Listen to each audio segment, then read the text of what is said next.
How to Make a Killing's ending explained. What happens to Becket?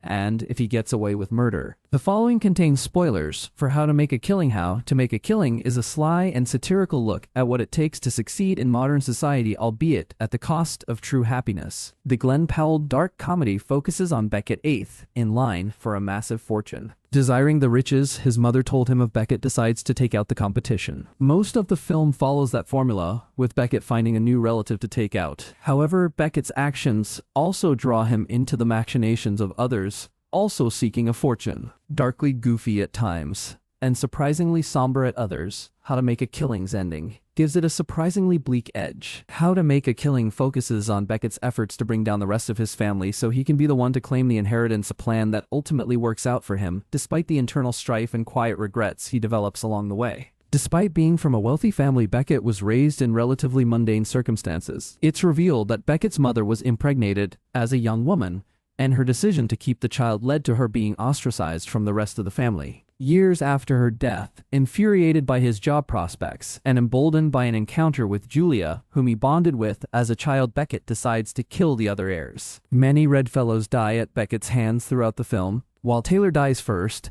and leaves Becket somewhat shaken, he gets over his nerves and continues to pick off his relatives. He kills Noah by sabotaging his photography darkroom, then murders other relatives like his cousin Stephen, his aunt Cassandra, and his uncle MacArthur. However, Becket notably can't bring himself to kill his uncle Warren, with whom he develops a close bond following the demise of Taylor. When Warren dies of natural causes, it falls to Becket to be confronted by his grandfather Whitelaw. Whitelaw forces Becket's hand by attacking him, requiring the young man to kill his grandfather in self-defense. Becket's murderous actions in the film are never portrayed as heroic, but he isn't shown to be a necessarily nefarious figure. Even his harsher actions come with a layer of self-awareness and a twinge of guilt. However, it's notably never enough to keep him from continuing his plan, making his eventual fate his own fault.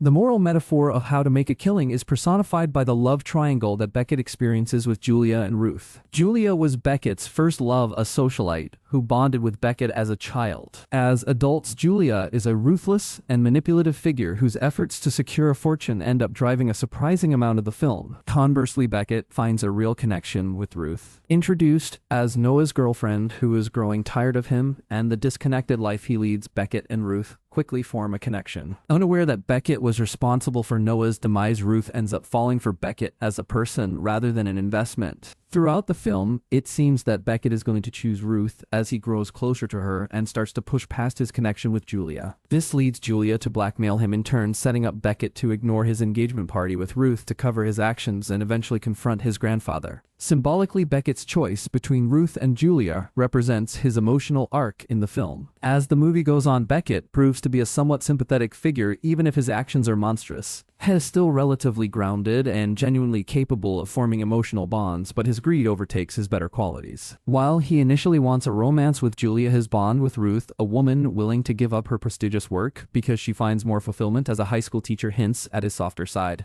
When his true self is exposed, though, has left to rely on Julia and drives Ruth away, leaving him heartbroken. The biggest dramatic irony in How to Make a Killing comes with Becket's arrest. While he does get away with several murders, Pez ultimately framed for the death of Julia's husband. Having angrily confronted the man as part of Julia's blackmailing plan, Becket inadvertently makes himself the chief suspect when Julia's husband is found dead in his office. Julia is quietly shown to have orchestrated everything, demanding the fortune from Becket in exchange for proof that her husband committed suicide, and to spare him the death penalty awaiting him if has not exonerated. It's a clever twist that plays into the film's themes about the cost of greed that people like Julia are willing to pay. Julia comes to represent the side of Becket that was willing to do anything to procure a successful future. While she arranges for Becket to be saved and is implied to form a relationship with him, Becket is left on the verge of tears as he realizes the darkness has embraced on his path to success. How to Make a Killing is a harsh satire about the state of society. Although the film is loosely based on kind hearts and coronets, it's firmly rooted in the present day and reflects a society where the wealthy are celebrated for nothing,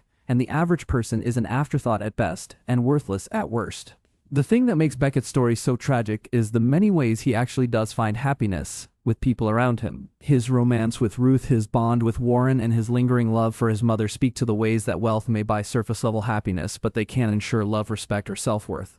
Those have to be chosen and taken and defended. The people who make hard decisions in their lives are shown to grow, while someone like Julia, and eventually Becket, becomes just as heartless as the people they openly despise, wanting the same thing. Wealth and power corrupt in How to Make a Killing, giving the dark comedy a bleak moral.